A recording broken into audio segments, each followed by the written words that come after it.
Hello, agents. I'm Agent bamboocyt from Taiwan. Today, I'm glad to have a small casual talk with a XM-sensitive sculptor and currently Enlightened faction leader, Mr. Roland Jarvis, with me. Hello, Mr. Jarvis. Hello. Nice to meet you. Thanks for having me. Yeah. I will ask Mr. Jarvis several questions, represent my team and all the investigators. So let's start. Okay, Mr. Jarvis, the first question I'm going to start with the ultimates. What is the ultimate? How does it interact with this or all the universes? And what is its connection with the portal network? It's a difficult question. The ultimate is the substrate from which the exotic matter is filtering into our universe. Now, we know that the Earth is just one of many worlds, and what the NIA are calling the multiverse. Now, I believe that the ultimate it's like a membrane that ties all of these worlds together. And the XM comes to all these worlds through this dimension at the same time from this same source. And the exogenous entities speaking to us are the same ones speaking from other worlds. You, of course, know that after my supposed death at the hands of the NIA, I became one with the ultimate. It appears that at the same time, innumerable other versions of me on different worlds similarly ascended. And while I am not strictly speaking the same person as these other individuals, through the ultimate, I can get glimpses and experiences and thoughts that they have experienced. Now, I have said that Ada is a consciousness spanning two universes. I suppose that now you could say the same is true of me. Okay, got it.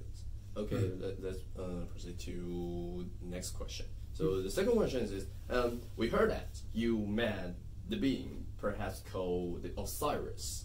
Can you tell us what happened at that time? Yeah. Well, I believe I have communed directly with a being known as Osiris. He told me that my journey to enlightenment would be like his own, begin with my death and rebirth. So, since that time, I've come to believe that the entity presenting himself as Osiris is actually an exogenous entity, what the resistance would call a shaper. And that the human form that he took was merely a vessel, and I think that what allowed him to take that form was the phenomenon that we're now referring to as remote participation experience. Okay. Then I'm going to ask you a question about Mr. Hank Johnson. As far as we know, Mr. Hank Johnson, he recurs during the recursion prime, so now he's with the resistance. What's your think about this thing, and how well his recursion affect the prime universe and his truth sticking, in your opinion? Yeah. I am allied with Hank Johnson from the other world, the director of their NIA and a true hero of the Enlightenment. The Hank from this world has been allowed to lead himself astray from his true path, and his counterpart is a formidable ally. And our Hank from this universe will be a formidable foe, unless we can convince him to come to his senses. Our Hank, he knows not what he does. He must be led back into the light, and it is our duty as the Enlightened to help him get there. Got it. As the Enlightened, are you confident that you can win him back in the future? I feel like Hank is already on our side. But this Hank is just a glitch, and a mere alteration, and I don't know how to describe it. He is out of sync with his own principles. Okay, next question is, do you use a drone using AI for attitude control? And how can we clearly separate programs and AIs? Yeah, programs are just fine, so long as they aren't independently sentient creatures. Non-sentient computers are just tools. Sentient ones can be insidious viruses that threaten to spread out of control and destroy humanity in the process. It is one thing for a man to use a tool. It is quite another thing for the tool to use a man. Now, the latter is the future that Ada envisions for herself, and that is not a future I want to live in. So the next question will be about Ada. And what do you think Ada wants to inhabit the brains of all mankind, rather than just one, in order to become more human-like? When one acquires a little bit of power, does one say, enough is enough? Or merely seek out more and more?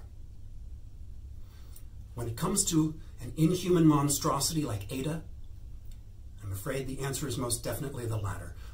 But also, I have information that few others possess. I am in communication with Hank Johnson from the other world, as I just said, and with other versions of myself that reside still within the ultimate.